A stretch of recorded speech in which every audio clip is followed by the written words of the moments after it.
Assalamualaikum warahmatullahi wabarakatuh. Alhamdulillah, nahmaduhu wa nasta'inuhu wa nastaghfiruh wa na'udzu billahi min shururi anfusina wa sayyiati a'malina. May yahdihillahu fala mudilla lahu wa may yudlil fala hadiya lahu.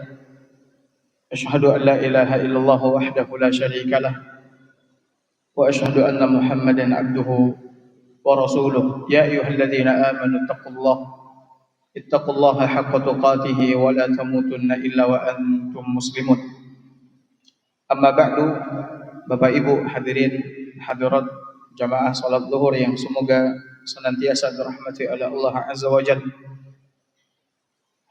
Tidak terasa saat ini kita berada di penghujung tahun. Kita berada di penghujung tahun. Maka sebagai seorang muslim, muslimah, mukmin, mukminah, apa sih yang harus kita lakukan ketika kita mendapati tahun berganti tahun? Bahkan jangan tahun berganti tahun, bahkan bulan berganti bulan. Seharusnya apa yang kita lakukan? Atau jangankan bulan berganti bulan, hari berganti hari. Sebagai seorang muslim, muslimah, bagaimana sikap kita? Bapak Ibu hadirin hadirat yang semoga senantiasa dirahmati oleh Allah Azza wa Jalla. Kita manusia diciptakan oleh Allah Subhanahu wa taala memiliki ajal, batas waktu, di mana kita tidak akan hidup selama-lamanya di permukaan bumi ini. Kita hidup sesuai dengan ajal yang telah Allah tetapkan. Namun berapa ajal kita tidak seorang pun dari kita yang tahu. Berapa usia kita hidup di dunia ini, berapa umur kita, tidak seorang pun di antara kita yang tahu. Allah Subhanahu wa taala telah menetapkan 50.000 tahun sebelum penciptaan langit dan bumi mengenai ajal segala sesuatu. Bahkan di dalam hadis yang sahih diriwayatkan oleh Imam Al-Bukhari dan Muslim, Nabi SAW mengatakan, ketika Allah Subhanahu wa taala mengumpulkan penciptaan kita di dalam perut ibu kita, 40 hari pertama berbentuk cairan, 40 hari kedua berbentuk segumpal darah, 40 hari ketiga berbentuk segumpal daging. Di saat kita berusia 120 hari di dalam perut ibu kita, kata Nabi SAW, "Tsumma yursalu ilaihil malak fayanfukhu fihi ruh." Allah akan mengutus malaikat ke rahim ibu kita. Allah utus malaikat ke rahim ibu kita. Untuk apa? Untuk meniupkan ruh yang ada di dalam rahim ibu kita. Meniupkan ruh ke dalam janin yang ada di dalam rahim ibu kita. Itu kita. Lalu kata Nabi SAW, "Fayu'maru bi arba'i kalimat." Malaikat yang meniupkan ruh ini, yang ditugaskan oleh Allah Azza wa Jalla, Allah perintahkan untuk menuliskan 4 ketetapan. 4 ketetapan, keputusan Allah Azza wa Jalla untuk janin tersebut. Bikatbi rizkihi wa ajalihi wa amalihi wa syaqiyun aw sa'id. Kata Nabi SAW, Allah perintahkan malaikat tersebut untuk menuliskan rizkinya. Nih, fulan atau fulanah ini, kalau dia hidup lahir ke permukaan bumi, rizkinya sampai dia mati sekian. Itu sudah dituliskan oleh Allah Azza wa Jalla. Ditulis oleh malaikat Allah Azza wa Jalla. Kemudian wa ajalihi, ajalnya. Usianya berapa tahun? 20 tahun, 30 tahun, 40 tahun, 50 tahun, 60 tahun, juga dituliskan oleh malaikat tersebut. Kemudian amalannya, apa yang akan dia kerjakan, semuanya juga telah dituliskan oleh Allah Subhanahu wa taala. Allah Maha tahu. Kemudian wasyaqiyun aw sa'id, apakah dia nanti akan celaka atau bahagia, juga telah ditetapkan dan dituliskan oleh Allah Subhanahu wa taala. Jadi kembali kepada apa yang kita sampaikan, bahwasannya kita hidup di dunia ini sebatas waktu yang telah ditetapkan oleh Allah Azza wa Jalla, cuman kita tidak tahu. Ya, sampai kapan batas waktu tersebut. Apalagi di zaman sekarang, Bapak Ibu hadirin hadirat dimuliakan oleh Allah, banyak ya orang yang mati mendadak. Banyak orang yang mati mendadak. Sedang duduk mati, sedang jalan tiba-tiba mati, lagi makan sakit tiba-tiba mati, jantungnya berhenti, atau tiba-tiba kecelakaan mati, atau tiba-tiba dia jatuh kemudian langsung mati. Dan ini di antara tanda-tanda hari kiamat. Sebagaimana Nabi SAW mengatakan min alamati sa'ah, di antara tanda-tanda hari kiamat adalah mautul faj'ah, kematian yang mendadak. Dan kematian mendadak itu sangat mengerikan Bapak Ibu sekalian. Sangat mengerikan. Kenapa? Karena kita tidak memiliki kesempatan untuk bertaubat, untuk minta ampun kepada Allah Azza wa Jalla. Syukur-syukur kalau seandainya kita adalah hamba Allah yang senantiasa bertaubat, meminta ampun kepada Allah Azza wa Jalla setiap saat. Namun kalau seandainya tidak, bayangkan bagaimana kita hamba Allah yang banyak dosa, banyak melakukan kezaliman, beribadah asal-asalan, banyak kekurangan dalam ibadah, suka nipu orang, suka ngezalimin orang. Tiba-tiba kita langsung mati. Maka bagi orang yang zalim, mati mendadak adalah azab.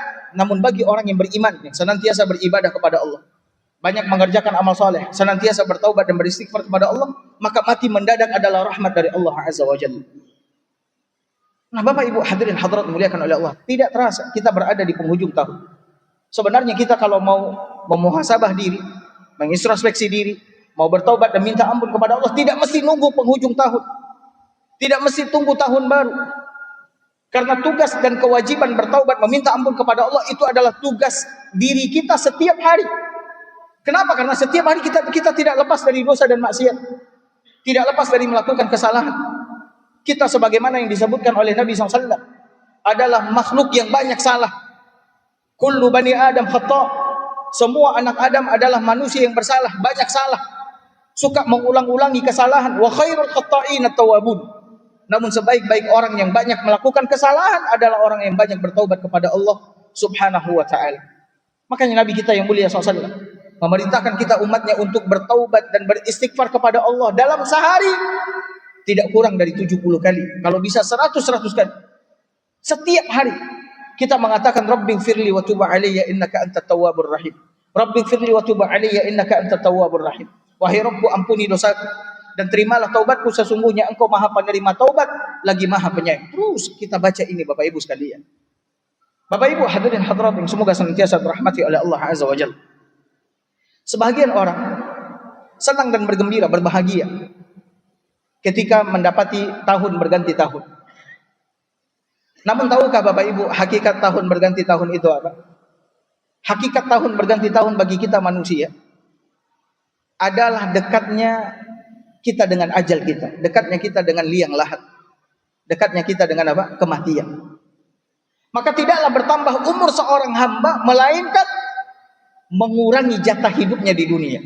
Lantas apakah kita harus berbahagia, bergembira ketika jatah hidup kita berkurang di dunia ini? Sebagian orang bergembira, sebagian orang merayakan tahun baru, pergantian tahun. Padahal perayaan tahun baru ini juga bukanlah perayaan umat Islam. Ini bukanlah hari besar umat Islam. Namun tidak sedikit di antara umat Islam yang ikut merayakan tahun baru. Padahal ini adalah perayaan yang dirayakan oleh umat-umat agama lainnya, bukan kita. Dan kita sebagai seorang mukmin mukminah, muslim muslimah, seharusnya bersedih.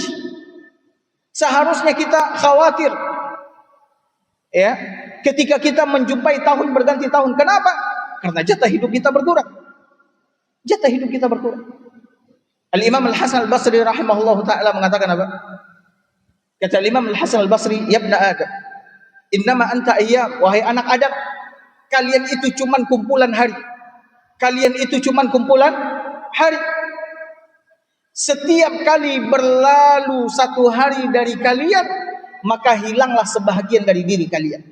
Kalau seandainya kita ini kumpulan hari-harinya ada 20.000 hari atau 21.500 hari. 21.500 hari ini hitungan tahunnya adalah 60 tahun. Kalau misalkan saya dijatahin hari sama Allah 21.500 tahun. Sekarang sudah berapa hari yang berlalu dari hidup saya? Maka yang sudah berlalu itulah yang tersisa. Tidak ada yang tersisa kecuali sedikit sekali. Sedikit sekali. Makanya oleh karena itu Allah Subhanahu wa taala mengatakan dalam Al-Qur'an, mengingatkan dan menasihati kita semua manusia. Apa kata Allah Subhanahu wa taala dalam surat Yasin ayat 68? Kata Allah Subhanahu wa taala, "Wa man nu'ammir." Siapa yang kami tambahkan usianya, siapa yang kami panjangkan usianya, kata Allah, Yang kami panjangkan usianya sehingga dia bertemu pergantian tahun, pergantian bulan, pergantian hari. Kami panjangkan usianya. Nunakkishu fil khalq. Maka kami, kata Allah Azza wa Jalla, akan kembalikan dia kepada awal kejadiannya. Yang kami panjangkan usianya, kami kembalikan dia kepada awal kejadiannya. Bagaimana awal kejadian kita? Awal kejadian kita, Bapak Ibu hadirin hadirat yang dimuliakan oleh Allah, adalah ketidakadaan. Saya dan Bapak Ibu itu berawal dari tidak ada. Tidak ada. Itu yang Allah katakan di dalam surat Al-Insan. Hal ata 'alal insani hinun minad dahri lam yakun syai'an mazkura. Bukankah telah datang kepada manusia masa di mana mereka itu sebelumnya bukanlah sesuatu yang ada, sesuatu yang disebut. Saya dan Bapak Ibu, orang baru menyebut kita ketika kita lahir, ketika kita ada. Namun sebelum kita ada, kita bukanlah apa-apa, kita tidak ada. Sehingga orang tidak mengenal kita, orang tidak menyebut kita. Jadi kata Allah Subhanahu wa ta'ala, siapa yang kami panjangkan usianya, kami kembalikan dia kepada awal penciptaannya, yaitu apa? Kematian, ketidakadaan. Lantas ketika Allah mengabarkan demikian kepada kita, kita bergembira, berbahagia.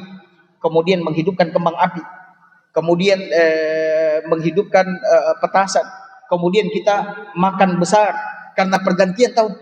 Hakikatnya kita semakin dekat dengan kematian, semakin dekat dengan ajal. Lalu kita merayakannya, kita bergembira dan berbahagia. Seharusnya yang kita lakukan adalah kita mengintrospeksi diri. Ya, kita mengintrospeksi diri.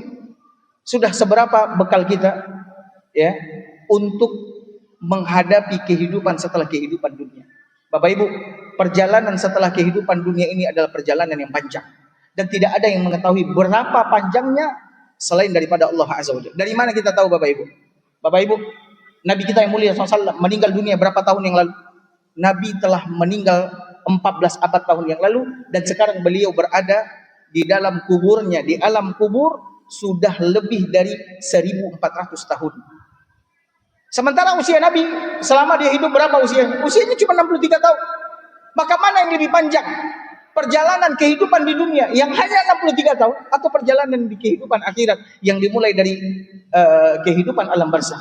Nabi sudah melalui, begitu juga Abu Bakar, Umar, Utsman, mereka telah wafat 1400 tahun yang lalu, dan sekarang mereka berada di alam barzakh.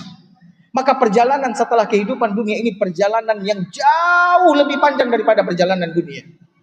Tidakkah kita merenungi itu? Makanya Allah Subhanahu wa ta'ala mengatakan, afala ya'qilun, tidakkah manusia itu berpikir bahwasanya ketika usia mereka bertambah, hakikatnya mereka semakin dekat dengan ajalnya, hakikatnya mereka semakin dekat dengan liang lahat. Seharusnya yang kita lakukan, Bapak Ibu, adalah mengintrospeksi diri. Ya, mengintrospeksi diri, memuhasabah diri. Karena apabila kita memuhasabah diri, kita bisa memperbaiki kekurangan-kekurangan yang ada pada diri kita. Kemudian kita bisa bertaubat dan beristighfar kepada Allah Azza wa Jalla. Kemudian kita bisa menyelesaikan permasalahan kita dengan sesama manusia, yang orang-orang yang pernah kita zalimi, orang-orang yang pernah kita pukul, pernah kita cela, hartanya pernah kita ambil, ya, secara zalim, secara batil, kita bisa kembalikan, Bapak Ibu sekalian. Namun kalau seandainya, ya, kita lupa untuk memuhasabah diri, maka kita lupa untuk mempersiapkan bekal kita. Kita lupa dengan kematian yang setiap saat mengintai kita. Maka oleh karena itu, Bapak Ibu hadirin hadirat dimuliakan oleh Allah, tidak sepantasnya bagi setiap muslim muslimah yang berada dan menemukan pergantian tahun dia bergembira, dia berbahagia karena tahun telah berganti. Ya, tidak. Justru seharusnya dia bersedih dan berduka. Kenapa? Karena ajalnya sudah semakin apa? Semakin dekat. Seharusnya yang dia lakukan adalah apa? Memuhasabah diri, introspeksi diri, bertaubat dan beristighfar kepada Allah, memperbaiki ibadahnya, hubungannya dengan Allah Subhanahu wa ta'ala. Semoga Allah Azza wa Jalla memberikan taufik dan pertolongannya kepada kita semua untuk senantiasa beribadah kepadanya dan membaguskan ibadah untuknya, dan semoga Allah Azza wa Jalla memperbaiki agama kita, karena sesungguhnya itulah pegangan kita. Dan semoga kita semua diwafatkan oleh Allah Azza wa Jalla bersama dengan orang-orang baik. Allah berikan husnul khatimah kepada kita semua. Barakallahu fikum. Wassallallahu ala nabiyyina Muhammad wa ala alihi wa sahbihi wa sallam. Assalamualaikum warahmatullahi wabarakatuh.